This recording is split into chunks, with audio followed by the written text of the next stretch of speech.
Hello students, I hope you all are doing well. Welcome once again at your own platform that is School Taiyari.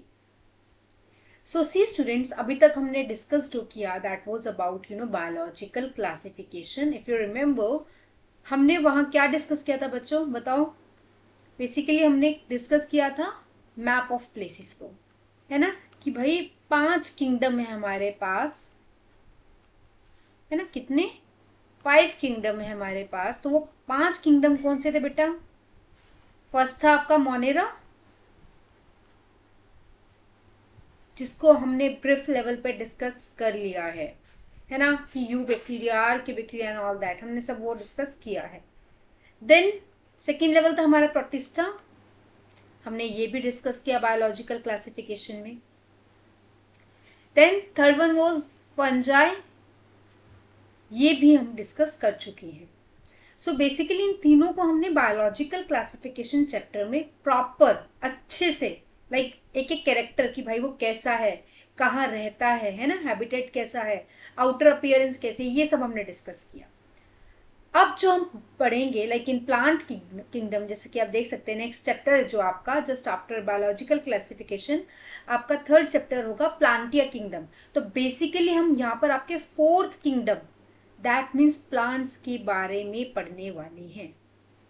And let me tell you, I think जो बच्चे 11th पास कर चुके हैं अगर आप उनसे पूछेंगे तो they found this is one of the difficult chapter, कि भाई plant kingdom is one of the worst chapter, बहुत बेकार है भाई, पढ़ा ही नहीं जाता हमसे. बट उसका रीजन क्या है बेटा? उसका एक ही रीजन है कि आप ध्यान नहीं देते उन कॉन्सेप्ट्स पर, है ना. देखो जैसे अगर मैं अपनी बात करूँ, आपको पता है कि हम कैसे कंस्ट्रक्टेड है, हमारा जो लाइफ साइकिल है वो कम्प्लीटली डिफरेंट है प्लांट किंगडम से, है ना. जैसे अगर मैं खुद की बात करूँ, मैं कम्प्लीटली डिप्लॉयड हूँ. फॉर एग्जाम्पल अगर एक ये ह्यूमन बीइंग है, कोई भी XYZ कुछ भी मानो आप, हमें पता है कि भाई हम कम्प्लीटली डिप्लॉयड है. डिप्लॉयड मतलब 2 सेट ऑफ क्रोमोसोम्स के बने हुए हैं हम, है ना, 2 सेट ऑफ क्रोमोसोम्स. बट यही अगर मैं किसी प्लांट्स के बारे में बात करूँ तो मैं बोलूंगी भाई उनकी तो alternation of generation life cycle है ना. प्लांट्स के केस में मैं एक वर्ड यूज करूंगी that is alternation of generation life cycle. मतलब एक ही प्लांट का आधा पार्ट डिप्लॉयड होगा और आधा पार्ट हैप्लॉयड होगा, ऐसा भी हो सकता है. तो इसीलिए बेटा आप मान सकते हो कि ये जो चैप्टर है थोड़ा सा कॉम्प्लिकेटेड हो जाता है. लेकिन एक गुड न्यूज है तुम्हारे लिए, एनसीईआरटी में अब जो आपका सिलेबस है उसके अकॉर्डिंग आपको ऑल्टरनेशन ऑफ जनरेशन साइकिल नहीं करना, लेकिन अगर आप नीट के लिए प्रिपेयर कर रहे हो बेटा तो आपको वो करना पड़ेगा. ठीक है. ऑल्दो मैं यहाँ पर अभी आपको सिर्फ 11th स्टैंडर्ड के अकॉर्डिंग ये सब कॉन्सेप्ट क्लियर करवाऊंगी. सो जस्ट मेक श्योर आप जो प्रॉपर्टीज है, जो कैरेक्टरिस्टिक्स हैं प्लांट्स के अंदर, अगर मैं आपको इसका सिलेबस बताऊं तो हम मेजरली प्लांट्स के अंदर एल्गी पढ़ेंगे. ठीक है. देन हम पढ़ेंगे ब्रायोफाइटा. थर्ड वन हम पढ़ेंगे टेरिडोफाइट्स. देन जो हाईली एडवांस्ड प्लांट्स है, सीड बियरिंग प्लांट बेसिकली हम बोल सकते हैं. ठीक है. उसके अंदर 2 कैटेगरी आती है आपकी, आती है जिम्नोस्पर्म और एंजियोस्पर्म्स. ठीक है. ये 2 कैटेगरीज अलग से आती है. So basically in plant kingdom we will going to study about these what you can say 5 things, 5 groups basically, है ना, कि एल्गी अलग से, ब्रायोफाइटा अलग से. And let me tell you according to your syllabus angiosperms को भी इतना हमने फोकस नहीं करना, बट हमें मेनली फोकस करना है algae, bryophyta, pteridophytes and gymnosperms. ये अब आपको ध्यान रखना है. And let me tell you one more thing, अगर आपको ये चैप्टर बहुत अच्छे से और बहुत ईजीएस्ट वे में पढ़ना है तो जस्ट मेक श्योर आप इतना बर्डन मत लेके पढ़ो कि और इतना बड़ा चैप्टर है कैसे होगा. नहीं, आप इस चैप्टर को ही डिवाइड कर दो अपने लेवल पर कि यार चैप्टर 1 है प्लांट किंगडम, बट इसके अंदर फर्दर आपको ग्रुप्स जो पढ़ने हैं उसको आप एक चैप्टर की तरह लो, कि जैसे एक एल्गी है पर्टिकुलर, ये एक आपका एक चैप्टर हो गया एल्गी. अगर आप सिर्फ ये सोच के पढ़ोगे ना कि मुझे सिर्फ एक एल्गी पढ़ना है, चलो एक चैप्टर ओवर हो गया, देन मुझे सेकंड ब्रायोफाइटा पढ़ना है, चलो ये चैप्टर भी ओवर हो गया, तो ये आपके लिए बहुत ईजी रहेगा. Okay. So let's start this chapter now. Okay, so before starting this algae we should know like which cytotaxonomy, बहुत सारे characteristics है before starting these concepts. Let's start with that first of all. Okay, so देखो जब भी हमें plants को classify करना होता है तो बेटा यहाँ पर ना 4 तरीके की क्लासिफिकेशन सिस्टम है जो हमने डिस्कस करने हैं. फर्स्ट बेटा रहता है आपका आर्टिफिशियल सिस्टम. ऑब्वियसली ऐसा नहीं है कि मैंने आर्टिफिशियल बोल दिया तो चलो भाई हो गया. हमें इनको ब्रीफ लेवल पे, इनको मतलब आपको पता होना चाहिए कि आर्टिफिशियल सिस्टम होता क्या है, नेचुरल सिस्टम क्या होता है. आपको बेसिकली अभी के लिए तो ये ध्यान रखना है कि 4 सिस्टम है अपने पास. Artificial system, second will be natural system, ठीक है. Third will be your phylogenetic system जिसमें हमने क्लासिफाई किया है ऑर्गेनिजम्स को, पर्टिकुलरली प्लांट्स की केस की बात कर रहे हैं. अगर मैं कहीं ऑर्गेनिज्म वर्ड यूज करूं तो आप ये कंफ्यूज मत हो जाना कि भाई हम तो प्लांट्स की बात करते. बेटा प्लांट्स के अंदर भी बहुत सारे सब ग्रुप्स है जो हम डिस्कस करेंगे, ठीक है. सो उन प्लांट्स को हमने कैसे क्लासीफाई किए, इन 4 आपके क्लासिफिकेशन सिस्टम के अंडर. सो आपको चारों के चारों याद रखने हैं, ठीक है. Artificial, natural, phylogenetic and the last one is phenetic system. So let's start with the first one, that is artificial system of classification. अच्छा अब आप मुझे बताओ सिंपली, प्लांट्स को छोड़ो, अगर आप किसी ह्यूमन को देखते हो फर्स्ट टाइम, है ना, let's just talk about let's say किसी को भी आपने देखा तो आप क्या बोलोगे उसके बारे में, and you don't know the name of that person. Obviously firstly you will check कि भाई वो गोरा है या काला है ना, उसकी आंखें कैसी है. आजकल तो भाई हर कोई कैरेक्टरिस्टिक्स के नाम पे यही देखता है ना, कौन कितना गोरा है, कौन कितना मोटा है. सो बेसिकली आप मॉर्फोलॉजिकल, जो मैंने आपको बोला ना गोरा काला मोटा पतला, सो बेटा वो आपके होते हैं मॉर्फोलॉजिकल कैरेक्टर्स, मतलब जो बाहर से दिख रहे हैं, ठीक है. मॉर्फोलॉजिकल कैरेक्टर्स मतलब जो आउटसाइड वाले कैरेक्टर्स है. याद रखना मॉर्फोलॉजिकल मतलब आउटर अपीयरेंस कैसी है किसी चीज की, outer appearance. Is it clear?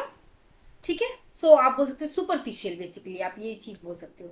सो ऐसे ही अब हम किसी प्लांट की बात कर लेते हैं, है ना. आर्टिफिशियल का मतलब याद रखना है कि हम यहाँ पर किसको प्रेफरेंस दे रहे हैं, सिर्फ मॉर्फोलॉजिकल कैरेक्टर्स को. अगर अब मैं यही सेम बात प्लांट की करूं तो मतलब प्लांट के केस में हम देखेंगे भाई प्लांट की शेप कैसी है ना. हम क्या देखेंगे, उसकी शेप कैसी है, उसका कलर कैसा है ना, और वो कौन सी जगह पर है, कि भाई मिट्टी वाली जगह है या प्रॉपर पानी वाली जगह पर है, एक्वेस मतलब कंप्लीटली एक्वेटिक एरिया में है, मडी एरिया में है, वो सब हम चेक करते हैं, है ना. सो ध्यान रखना इस चीज को. So let's see some few points from this system और of this system by the way.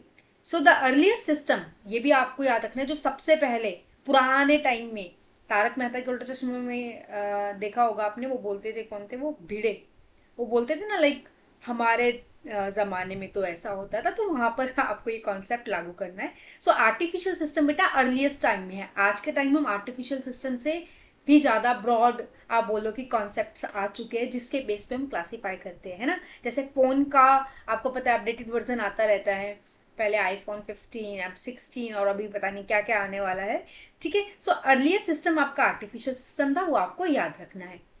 Earlier system of classification used only gross superficial morphological characters. जैसा कि मैंने आपको बताया बाहर से कोई चीज कैसे दिख रही है उसके बेस पे क्लासीफाई कर देते थे, राइट. जैसे habit, colour, number and shape of leaves, ये 2-4 बातें जो आपको ध्यान रखनी है, राइट.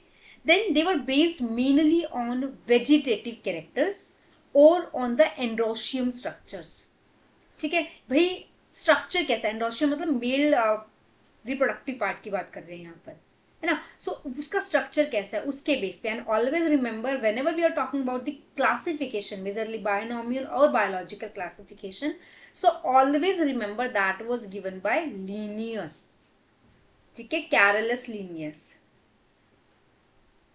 बहुत ही इंपॉर्टेंट क्वेश्चन है ये, आपके फर्स्ट चैप्टर में भी आया था अगर आपको याद हो, है ना. हमने जहाँ पर बायनॉमियल क्लासिफिकेशन पढ़ा था ना, वहाँ पर भी आया था. इन्होंने बताया था कि कैसे किसको जो नई स्पीशीज आई है उसको हमने कैसे नाम देना है, काइंड ऑफ दैट, ठीक है. Then they separated the closely related species since they were based on a few characteristics. ठीक है, जो बिल्कुल क्लोजली रिलेटेड स्पीशीज होती थी उनको थोड़ा सा आप बोल सकते हो सेपरेटेड वे में देखा इन्होंने. Then also the artificial system gave equal weightage मिलती है कि बाहर से कोई चीज कैसे दिख रही है और सेक्सुअल कैरेक्टरिस्टिक्स कैसी है उसकी. ठीक है, this is not acceptable since we know that often the vegetative characters are more easily affected by environment.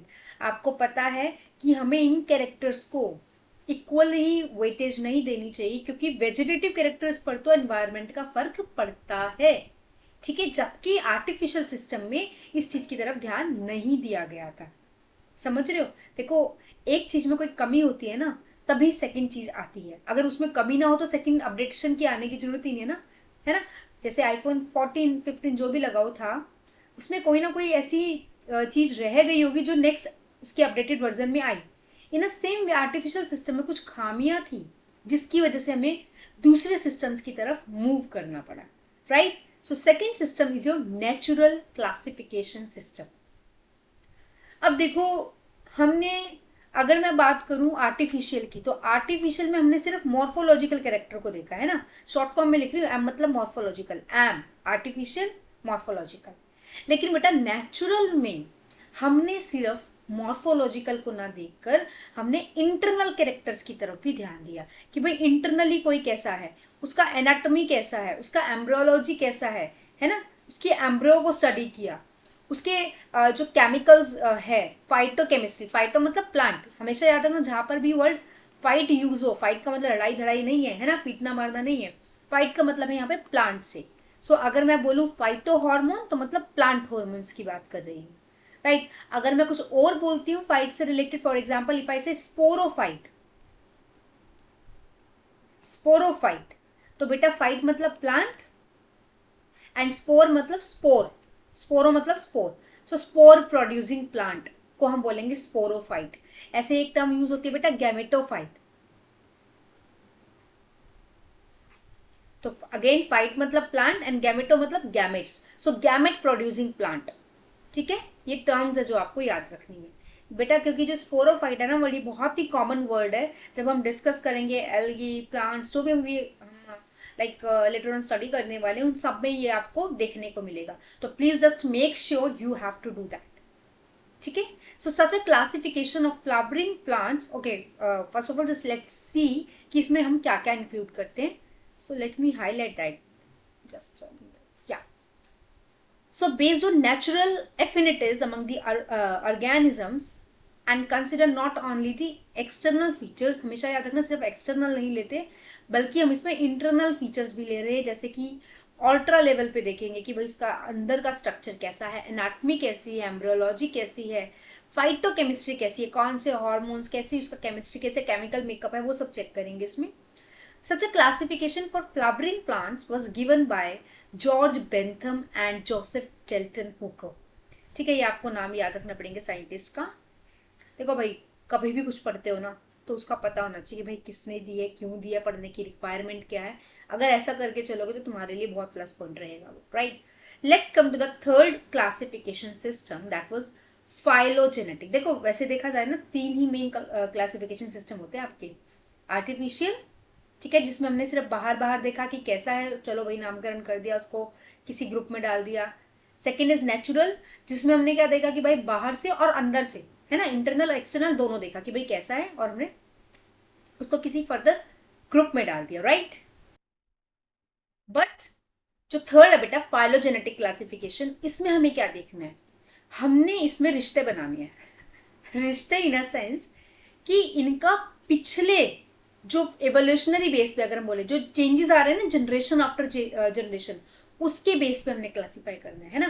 पहले हमने सिर्फ एक्सटर्नल देखा, सेकंड में हमने एक्सटर्नल इंटरनल दोनों देखा, थर्ड में हमने ये सारी चीजें कंपाइल करके प्लस जो चेंजेस आ रहे हैं, let me write down that, जो चेंजेस आ रहे हैं जनरेशन आफ्टर जनरेशन, उनको लेके चलना है. सो let's see that now. So at present, phylogenetic classification system based on evolutionary relationship between the various organism. हमेशा याद रखना मोस्ट इंपॉर्टेंट क्वेश्चन है. ठीक है, सो फाइलोजेनेटिक में हम evolutionary relationship देखते हैं एवोल्यूशनरी रिलेशनशिप। ठीक है, सो बेसिकली हम इसमें क्या मान के चलते हैं कि जो भी हमें एक नया ऑर्गेनिज्म मिला है, ठीक है, वो कहीं ना कहीं उसका कोई ना कोई कॉमन एंसेस्टर होगा जिससे हम कंपैरेटिवली करके उसको क्लासिफाई करते हैं, right. Then these become more important when there is no supporting fossil evidence. Then the system was given by Engler, Huston and modern by modernly you can say Tungsten and Chronicles. No need to remember the scientist name in that. आपको scientist नाम नहीं याद रखना, but आपको याद क्या रखना है कि फाइलोजेनेटिक क्लासिफिकेशन सिस्टम है क्या, ठीक है, जिसमें हम एवोल्यूशनरी बेस पे क्या करते हैं, क्लासिफाई करते हैं। So now next one is phenetic system. अब देखो फिनेटिक सिस्टम क्या है। फिनेटिक सिस्टम में बेसिकली हम कर क्या रहे हैं, बेसिकली आप बोल सकते हैं इसमें कि इसमें भी हम रिलेशनशिप ही निकाल रहे हैं, रिलेशनशिप बिटवीन किसमें, डिफरेंट ऑर्गेनिजम्स के अंदर, ठीक है, कि क्या रिलेशनशिप है, कैसे वो एक दूसरे से एक आप बोल सकते हो कि सिमिलर है, ठीक है, relationship between different group of organism, different group of organism. अब कैसे रिलेशनशिप निकलेगी, ऑब्वियसली कुछ ना कुछ सिमिलैरिटी होनी चाहिए, तभी तो रिलेशनशिप बता पाएंगे, right. So relationship between different group of organism, और आप बोल सकते हो between group of organism, yes, on the basis of similarity.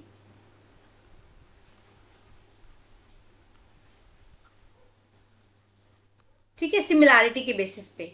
इसमें मतलब आप बोल सकते हो कि हमने आउटर अपीयरेंस भी देख ली, इंटरनल भी अपीयरेंस देख ली, और हमने आपका क्या बोलते हैं उसको, थर्ड वन वाज एवोल्यूशनरी। सो उस सारे कॉन्सेप्ट्स को लेके हम ये बना देते हैं, ठीक है। अगर हम देखते हैं बेटा फिनेटिक सिस्टम, तो अल्टीमेटली डेफिनेशन यही है, बट स्टिल हमने उसको कैरेक्टराइज किया 3 लेवल पर। फर्स्ट है आपका numerical taxonomy, second one is cyto taxonomy, and the last one is chemo taxonomy, ठीक है। वैसे तो इतना कोई टफ नहीं है ये। आपको पता है टेक्सोनॉमी क्या होता है, बताओ मुझे। बायोलॉजिकल क्लासिफिकेशन में इवन हमने फर्स्ट चैप्टर में भी डिस्कस किया था। देखो भाई, बहुत इजी डेफिनेशन मैंने बताई थी, बुक्स में आपको बहुत कॉम्प्लिकेटेड मिलेगी। टेक्सोनॉमी क्या है, कुछ भी नहीं, जस्ट क्लासिफिकेशन ऑफ ऑर्गेनिज्म, ठीक है, क्लासिफिकेशन ऑफ ऑर्गेनिजम्स को बोलते हैं हम टेक्सोनॉमी। अब मैंने बोला है इसमें फर्स्ट वन न्यूमेरिकल टेक्सोनॉमी। देखो न्यूमेरिकल टेक्सोनॉमी का मतलब क्या है, इसमें हम कंप्यूटर्स का यूज कर रहे हैं, सबसे पहली बात है ना। ऑब्जर्व हमने कैरेक्टर देखा कि हाँ भाई इस प्लांट का कलर ग्रीन है, एक का रेड है, मान लो तो डिफरेंट हो गया, लेकिन स्टिल उसके अंदर कोई कैरेक्टरिस्टिक्स ऐसी मिलेगी जो कि सिमिलर है ना। सो हम उनको क्या बोलते हैं, बेसिकली कोड प्रोवाइड कर देते हैं कि हाँ भाई इसका ये कोड है, प्लांट सेम है लेकिन कलर अलग होगा, तो एक कोड असाइन कर दिया, ठीक है। सो बेसिकली हम इसमें ऐसे करते हैं। So numerical taxonomy which is now easily carried out using computers की हेल्प ले रहे हैं इसमें, which is based on all observable characteristics. तो इस केस में हम बेटा करते हैं कि आपको याद क्या रखना है, न्यूमेरिकल, एंड फॉर नंबर, है ना। तो हम क्या कर रहे हैं, नंबर और कोड प्रोवाइड कर देते हैं जितने भी कैरेक्टर्स हमें मिल रहे हैं, फिर हम उस डेटा को कंप्यूटर में चढ़ा देते हैं, right. So in this way each character is given equal importance and at the same time 100 of characters can be considered, ठीक है। तो हम मान लो 2 प्लांट मिले हमें, ठीक है, दिखने में बिल्कुल सेम, लेट्स से दिखने में सेम, लेकिन जब हमने दूसरे कैरेक्टर से के वो मिल गए हमें डिफरेंट, या फिर आप बोल सकते हो दिखने में भी डिफरेंट है और अंदर से भी डिफरेंट है, बट स्टिल कुछ ना कुछ सिमिलैरिटी है। तो हमने क्या करा, ऐसे तो बड़े सारे हमें पॉइंट्स मिल गए, सेम उन पॉइंट्स के ऊपर हमने उनको नंबर और कोड्स दे दिए, और फिर सेम डेटा हमने कंप्यूटर में डाल दिया, राइट। तो एक ईजीएस्ट वे में हम सेम टाइम पे इवन 100,000 कैरेक्टर्स को भी क्या बोल सकते हैं, उसको हम असाइन कर सकते हैं नंबर एंड कोड्स, है ना। और फिर हमें पता लग जाएगा कि हाँ भाई ये तो सेम चीज़ है, लेकिन स्टिल इसमें ये पार्ट डिफरेंट है, तो एक डिफरेंट कैटेगरी चली गई उसकी। सेकंड है बेटा साइटो टेक्सोनॉमी। देखो जहां पर भी साइटो वर्ड देखो ना, साइटो का मतलब होता है सेल, साइको याद मत रखना, ठीक है। सो साइटो है ये, साइटो मतलब सेल। अब हम इसमें क्या साइटोलॉजिकल इंफॉर्मेशन के बेस पे कर रहे हैं क्लासीफाई, है ना, कि सेल का जो क्रोमोसोम नंबर है वो क्या है, उसका स्ट्रक्चर कैसा है, बिहेवियर कैसा है, इन सारी चीज़ों के बेसिस पर हम क्या करते हैं, उन्हें क्लासीफाई कर देते हैं. This is what you have to remember here, right. Then the third one is the chemotaxonomy. Cyto से कोई दिक्कत? साइटो में कुछ भी देखो, इतनी बड़ी बात नहीं है, बस आपको याद रखना साइटोलॉजिकल इन्फॉर्मेशन को देख रहे हैं हम. साइटोलॉजिकल इन्फॉर्मेशन में भी क्या कि क्रोमोसोम कैसा है, उसका स्ट्रक्चर कैसा है, शेप कैसी है, ये सारे कैरेक्टर्स को लेके चलते हैं, right. Then the next one is the chemotaxonomy. अब देखो कीमो से क्या साउंड कर रहा है? Obviously chemical. कीमो से तो केमिकल ही साउंड कर रहा है या नहीं कर रहा? केमिकल साउंड कर रहा है. मतलब हम ये देखेंगे कि केमिकल कॉन्स्टिट्यूशन क्या है उसकी. ठीक है, प्लांट की केमिकल कॉन्स्टिट्यूशन क्या है कि कौन सा केमिकल का अमाउंट ज्यादा कम, ये सारे कैरेक्टर्स को हम इसमें देख के उनको क्लासीफाई करते हैं under a different group, you can say. Okay, so yes, that is all about phenetic system. So see, अगर हम ना एक प्लांट किंगडम के बारे में देखें, लाइक डिपेंडिंग अपॉन कि हमने जितने भी अभी तक क्लासीफाई किए हैं ना, उनके बेसिस पे अगर देखें तो उसमें अराउंड वी कैन से कि अराउंड 2,35,000 जो है फ्लावरिंग प्लांट स्पीशीज हैं. सो हम ये कह सकते हैं ऑलमोस्ट जो 90% है लिविंग स्पीशीज की जो अर्थ पे एग्जिस्ट कर रही है वो प्लांट्स ही हैं. ऑल्दो अभी हम डिस्कस करेंगे like algae and bryophyte and other things too, ठीक है, वो भी हम डिस्कस करेंगे. But still just remember like 90% in that, like on that earth जो भी एग्जिस्ट कर रहा है उसमें प्लांट्स का कॉन्ट्रीब्यूशन सबसे ज़्यादा है. But we people, I should say कि हम उसे डिफॉरेस्टेशन वाला लेवल बढ़ाते जा रहे हैं ना, प्लांट्स को काटते जा रहे हैं, विच इज़ वेरी रॉन्ग. ठीक है, सो अब उनमें से भी जो हम बोल रहे हैं 2,35,000 जो स्पीशीज है फ्लावरिंग प्लांट्स की, उनके अंदर भी अगर आप देखो like corn bearing plants let's say 760 species available है. Ferns and their relatives, basically ferns मतलब pteridophytes, we will discuss that also, उनकी 11,000 स्पीशीज देखने को मिलती है. एंड मोजिस की देखें तो 15,600 स्पीशीज देखने को मिलती है. Okay, so you know what, that was just a introductory part of a plant kingdom, कि प्लांट किंगडम तो है बट हम उसमें क्लासीफाई कैसे करते हैं, कौन कौन से लेवल्स को लेके चलते हैं, है ना. जैसे कि भी आपको बताया न्यूमेरिकल टेक्सोनॉमी है, उससे पहले भी हमने आर्टिफिशियल, नेचुरल, ये सारे क्लासिफिकेशन सिस्टम किए. In the next lecture we will start a new topic that is algae. ठीक है, सो उससे पहले ना आपको ये कॉन्सेप्ट, एक इंट्रोडक्टरी पार्ट जो है वो क्लियर होना चाहिए. तो प्लीज आई वुड से कि अपने नोट्स जरूर बनाना, no doubt that I will definitely provide you notes. But जो आप अपने हाथ से नोट्स बनाते हो, चाहे आप मेरे नोट्स में से देख के नोट्स बनाओ, ठीक है, या आप ये लेक्चर सुन के बनाओ, which is a very good thing. अगर लेक्चर सुन के आप साइड बाय साइड नोट्स बनाओगे वो आपके लिए प्लस पॉइंट रहेगा. ठीक है, so yes, will meet in the next lecture with a new topic but still cover that topic before. Okay, thank you so much.